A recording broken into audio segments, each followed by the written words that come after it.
अस्सलाम वालेकुम। आज मैं आपको गाइड करूँगा कैसे आप अपनी गाड़ी की जो लाइटें हैं उनको तेज़ कर सकते हैं और किस तरीके से उनकी जो परफॉर्मेंस है वो बेहतर कर सकते हैं और किस तरीके से आप उस लाइटों को बचा सकते हैं जलने से। कोरे गाड़ी के अंदर जो आते हैं बल्ब वो 60 वोल्ट के आते हैं और वही सबसे बेस्ट रहते हैं। अभी मेरे पास जो सामने है वो 2 बल्ब पड़े हुए हैं इस वक़्त। ये जो है 100 बाय 90 वॉट के बल्ब है। अभी मैं जो सबसे ज़्यादा प्रेफ़र करता हूँ वो डेंसो के बल्ब है। जो जिनकी जो लाइट है वो ज़्यादा बेहतर है बनिस्बत किसी भी कंपनी से और मैंने उनको यूज़ किया हुआ और मैं काफ़ी ज़्यादा उससे जो है ना सैटिस्फाइड हूँ। और 100 बाय 90 वोल्ट का मतलब ये होता है कि जो हाई बीम है उस पे 100 वोल्ट होगा, लो बीम है उस पे 90 वोल्ट्स का होगा। अभी मैं आपको दिखा देता हूँ, इसमें ना 2 पोर्शन होते हैं। ये आप करीब से देख सकते हैं, ये आगे वाला पोर्शन है, ठीक है? और ये नीचे पोर्शन है कि जो ये ऊपर वाला है ये इस्तेमाल होता है हाई बीम के लिए और जो नीचे वाला है ये इस्तेमाल होता है लो बीम के लिए। इसी तरीके से जो कोरे के अंदर लगते हैं वो 55-60 के लगते हैं। तो 55 जो है वो लो बीम पे और होगी और जो 60 है वो हाई बीम पर होगी। अब होता ये तमाम गाड़ियों के अंदर वो ये क्या करते हैं कि लो लाइट के ऊपर ये वाला पॉइंट सिर्फ चलता है, हाई पॉइंट के ऊपर वाला पॉइंट सिर्फ चलता है। तो मैंने इसकी सेटिंग क्या करवाई है, मैंने ये करवाया कि इलेक्ट्रिशियन को कह के कि जो लो पॉइंट के ऊपर तो लो पॉइंट वाला चलेगा, ठीक है?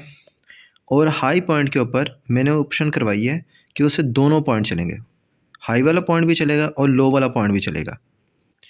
अच्छा, इससे क्या होगा भला, ये दोनों ऐड हो जाती हैं, जैसे 55 और 60 अगर ऐड करेंगे तो हमारे पास बन जाती हैं 115 वॉट्स, ठीक है? दोनों अगर चलेंगे, लो पॉइंट भी हाई पॉइंट भी, तो ये 115 वोल्ट की लाइट आपको प्रोड्यूस करेगा जो कि जो जो हाई वाली लाइट है जैसे 100 बाय 90 तो 100 से भी ज़्यादा लाइट जो है ना इसको प्रोड्यूस करेगा। अब मेरे साथ प्रॉब्लम ये आ रही थी कि मैंने ये ऑप्शन दोनों पे ही करवाई हुई थी। तो मेरी जैसे लो पॉइंट के ऊपर वो 90 चलती थी, तो उस पॉइंट के ऊपर मेरी जो है ना वो दोनों मिक्स हो जाती थी। 190 वोल्ट पे चली जाती थी लाइट। तो वो सुपर ब्राइट हो जाती थी और उसकी लाइट जो है ना किसी भी एचडी जो गाड़ी की लाइट है उससे कम नहीं थी। जिस वक़्त आप लो लाइट चला रहे होते हैं ना, तो आप कंफर्टेबली तौर पे आप जो है ना उस गाड़ी को चलाते रहते हैं। मगर इमरजेंसी के तौर पे अगर आप किसी ऐसी जगह पे मौजूद है जहाँ पर आपको बहुत ज़्यादा लाइट चाहिए, जैसे फॉग है, अब लाहौर और इनके गिरदोनवा एरियाज़ जो होते हैं, इनके अंदर फॉग आ जाती है और उस वक़्त आपको तेज़ लाइटों की ज़रूरत होती है और जितनी भी तेज़ लाइटें होती हैं वो कम हो जाती हैं। तो ऐसे मौक़ों के ऊपर जो 115 वॉट वाली लाइट है आपकी, वो काफ़ी कारआमद होती है और उस वक़्त सर्दियाँ होती हैं तो हीट अप का भी कोई इश्यू नहीं होता। अब जो ये पॉइंट था ना, ये एक बेसिक पॉइंट है, जो मैंने आपको समझाना था कि जिस तरीके से आप इलेक्ट्रीशियन से बात करके, तो आप जो हाई पॉइंट है उसके ऊपर आप दोनों पॉइंट्स जो है ना इकट्ठे वो चला सकते हैं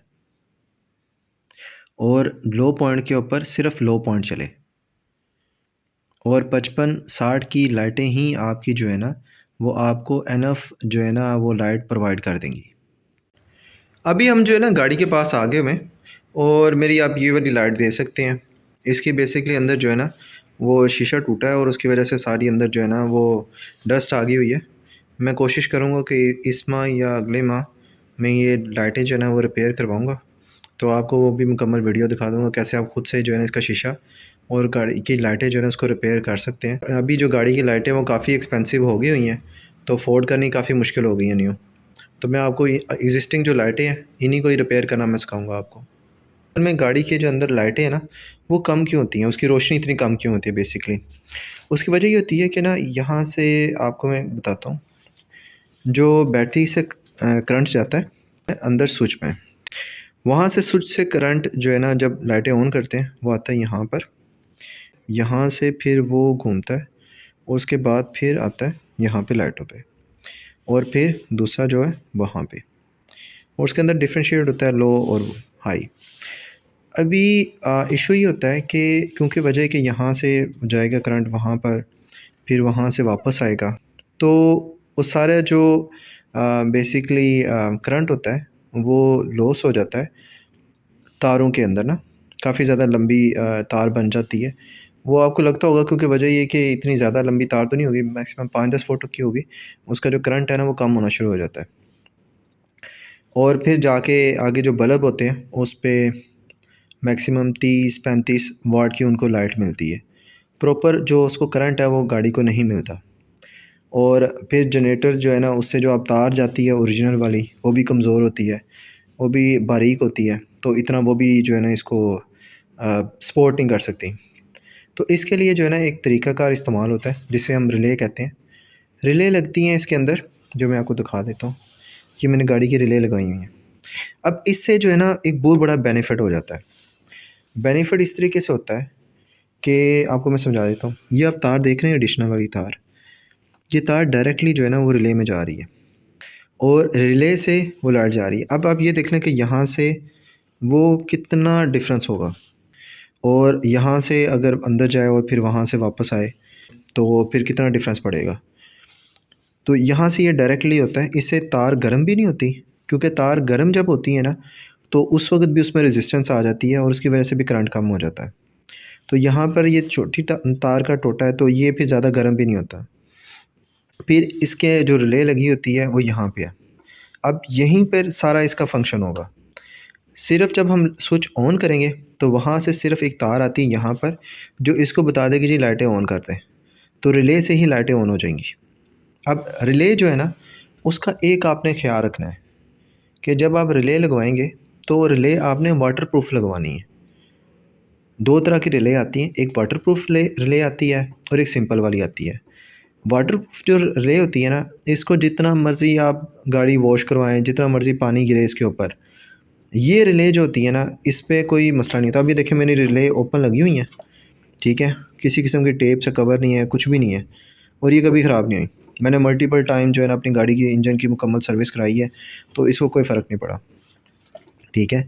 तो अभी सेकंड में आपको एक चीज़ गाइड करता हूँ। अभी देखें ये एक लाइट है और फिर यहाँ से लाइट की तार दूसरी जा रही है, ये देखें ये दूसरी तार है, ये यहीं से जो तार है वो घूमती हुई जा रही है इस लाइट के ऊपर। अब ये देखें कितना एक सिंपल कनेक्शन हो गया हुआ है। ये मैक्सिमम 500 से 1000 रुपया एक इलेक्ट्रिशियन ले लेगा आपसे, डिपेंड अपॉन कि आप उसे कितना अच्छा बार्गेन कर लेते हैं। सेकंड, ये रिले जो होती है ना तकरीबन 500 से 1000 तक आपको रिले आ जाएंगी। तार तकरीबन आपकी आ जाएगी 200-300 की। ये मोटी वाली तार चाहिए होती है इसके लिए, जो अच्छी वाली तार हो, और आपका ये सारा जो कनेक्शन है वो हो जाएगा। आपकी जो एग्जिस्टिंग लाइट है ना, एग्जिस्टिंग बल्ब है, उनको ही करंट ज़्यादा मिलना शुरू हो जाएगा और आपकी जो गाड़ी की रोशनी है वो आपको कम से कम नहीं ना, तो अगर आपकी रिले नहीं लगी हुई तो 50% का जो है ना वो फ़र्क पड़ जाएगा। और अगर आप वाटरप्रूफ लगा लेंगे तो फिर आपको सारी उम्र का जो है ना वो फ़ायदा हो जाएगा कि आपको दोबारा जो है ना इसको ये पानी से ख़राब नहीं होगी। सबसे ज़्यादा जो रिले ख़राब होती हैं वो पानी की वजह से ख़राब होती हैं। अच्छा, अब इसके अंदर ना आप हर तरह का बल्ब लगवा सकते हैं। आप इसमें 100/90 वाला बल्ब भी लगवा सकते हैं और 55/60 वाला भी लगवा सकते हैं। आपको रिले चेंज नहीं करवानी पड़ेगी, आपने सिर्फ बल्ब चेंज करवाना है, तो आप इसमें दोनों ही बल्ब लगा सकते हैं। डिपेंड कि आपको कौन सा यूज़ करना चाह रहे हैं। मैंने दोनों यूज़ किए हैं तो मैं आपको दोनों की गाइड कर देता हूँ कि मुझे जो दोनों की रोशनी है वो जो 100/90 वाला है, तो उसके अंदर जो मैंने आपको कनेक्शन बताया कि किस तरीके से आप दोनों जो हाई बीम और लो बीम दोनों को मिला के आप चला देते हैं, तो फिर वो तकरीबन आपको लाइट प्रोवाइड करेगा 190 की, 190 वाट की आपको लाइट हाई बीम के ऊपर प्रोवाइड करेगा, ठीक है। वो लो भी बीम भी जा रही होगी, हाई बीम भी जा रही होगी, और उस वक़्त आपका जो बल्ब है वो डेफ़िनेटली बात ये है कि वो गर्म होगा। मगर हाई बीम जो है ना वो मैक्सिमम आप चला सकते हैं, 5 से 10 मिनट आप चला लिया आपने। कोई ऐसी जगह आ गई जहाँ पर रोशनी कम है और आपको वहाँ पर रोशनी ज़्यादा चाहिए, देन आप उसको चला सकते हैं। नॉर्मली आप हाई बीम चलाते भी नहीं हैं गाड़ी, जो कि एक जो अच्छे शहरी होने का आप सबूत देते हैं, और लो बीम पे रखते हैं गाड़ी, ताकि जो अगले वाला बाइक वाला या गाड़ी वाला है वो उसे प्रॉब्लम ना हो सके, और हमेशा लो बीम पर ही गाड़ी रखनी चाहिए। तो इसमें ये होता है कि आप ओकेजनली 190 वोल्ट पर इसको लेके जा सकते हैं, तो ये बेनिफिट हो जाता है कि लो बीम पर आपने लो बीम रखी और हाई बीम पे कर दी। मगर जो 90 वोल्ट है ना वो इस गाड़ी के लिए ज़्यादा हो जाता है। उसकी मैं आपको ना एक रीज़न बताता हूँ। ये आप देख रहे होंगे, ये एसी के लिए जो है ना इसका वैक्यूम स्विच लगा हुआ है। हर गाड़ी के अंदर जो है ना वैक्यूम स्विच आता है कि आप जो है ना इस गाड़ी के साथ आप लगा सकते हैं, हर गाड़ी में लगा होता है बेसिकली, सॉरी। तो उससे ये होता है कि जब आप गाड़ी की लाइटें ऑन करते हैं ना तो वैक्यूम स्विच ऑन होता है और गाड़ी की रेस को थोड़ा-सा खुद से ही बढ़ा देता है। जब गाड़ी की रेस थोड़ी बढ़ जाती है तो आपके जो आरपीएम है वो कंट्रोल हो जाते हैं और आपकी जो लाइटें हैं उनका बर्डन जो है ना वो नहीं बढ़ता। मगर इस गाड़ी में ऐसा नहीं होता। अब जो एवरेज जो है ना एंथुसियास्ट हैं, उनके लिए तो ये प्रॉब्लम है। जो एवरेज को नहीं देखते या एवरेज को इतना यानी कि समझ लो काउंट नहीं करते, उनके लिए तो ये है कि वो ईज़ी पीज़ी 110 वोल्ट का इसमें लगाएँ और उसके बाद थोड़े आरपीएम ज़्यादा कर लें और इसको चलाते रहें, कोई प्रॉब्लम नहीं होगी। या फिर इसके एडिशनल आप एक स्विच लगवा लें, ये वाला वैक्यूम का, और वो इस जगह लग जाएगा, इसके कनेक्शन डबल हो जाते हैं। वो भी ईज़ी पीज़ी आप 500,000 के अंदर जो है ना वो आपका काम हो जाता है। लेबर जो आपकी ये इसमें रिले लगाएगा वो साथ इसको भी लगा सकता है। इसके अंदर ये होता है कि ये जो आप देख रहे हैं स्विच, ठीक है, ये तकरीबन 800,000 रुपये का ये मिलता है और अब ये एडिशनल यहाँ पे लग जाएगा और आपका ये काम जो है ना वो बन जाएगा। फिर 110 वोल्ट की आप जो लाइट है 100 वोल्ट वाली जो लाइट है आप इसमें चला सकते हैं, फिर आपको प्रॉब्लम नहीं होगी। मगर हाँ, उससे ये होगा कि आपका जो एवरेज है गाड़ी की उस पे बहुत असर पड़ेगा, क्योंकि देखें ये ना 847 सीसी इंजन है। इसके ऊपर आप जितना बर्डन डालेंगे उतना ही बर्डन इसके ऊपर बढ़ता जाएगा। तो हमने ना इस पे इतना बर्डन नहीं डालना। अब मैंने जितनी भी कोशिश की है वो यही की है कि गाड़ी की जो मैक्सिमम एवरेज है ना, मैं उसको जो है ना वो गेन कर सकूँ। तो इस वजह से मैंने आपको तमाम तर जो सेटिंग है मैंने उसके मुताबिक आपको गाइड की है। अभी जो पॉइंट मैंने आपको बता दिया कि उस तरीके से आप कर सकते हैं। इसी के ऊपर आप एक 100 वाली 90 वाली जो है लाइट्स वो भी लगा सकते हैं, जो कि मैं रिकमेंड नहीं करूँगा, क्योंकि वजह ये है कि मैंने वो यूज़ की हैं।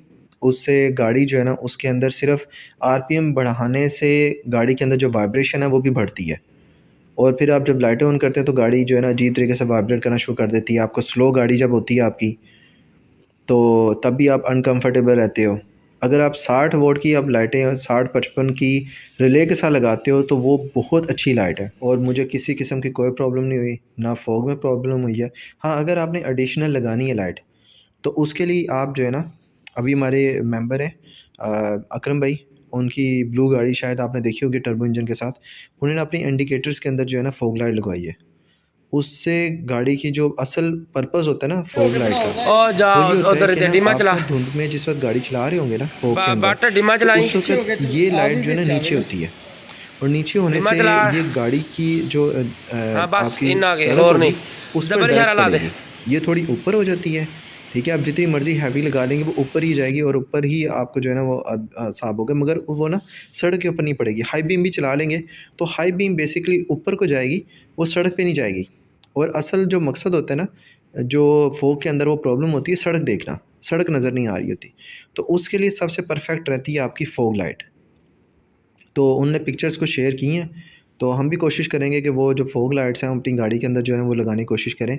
उससे ये होता है कि गाड़ी की जो है ना आपकी एडिशनल आप लाइट लगा लेते हैं, तो जब भी आप कभी फ़ॉग के अंदर आप होते हैं तो आप वो लाइट ऑन करते हैं और उससे जो है ना आपकी सड़क वो आपको ईज़ी विज़िबल रहती है। और मेरे चैनल को लाज़मी सब्सक्राइब कीजिएगा। दुआ में याद रखिएगा। अल्लाह हाफ़िज़।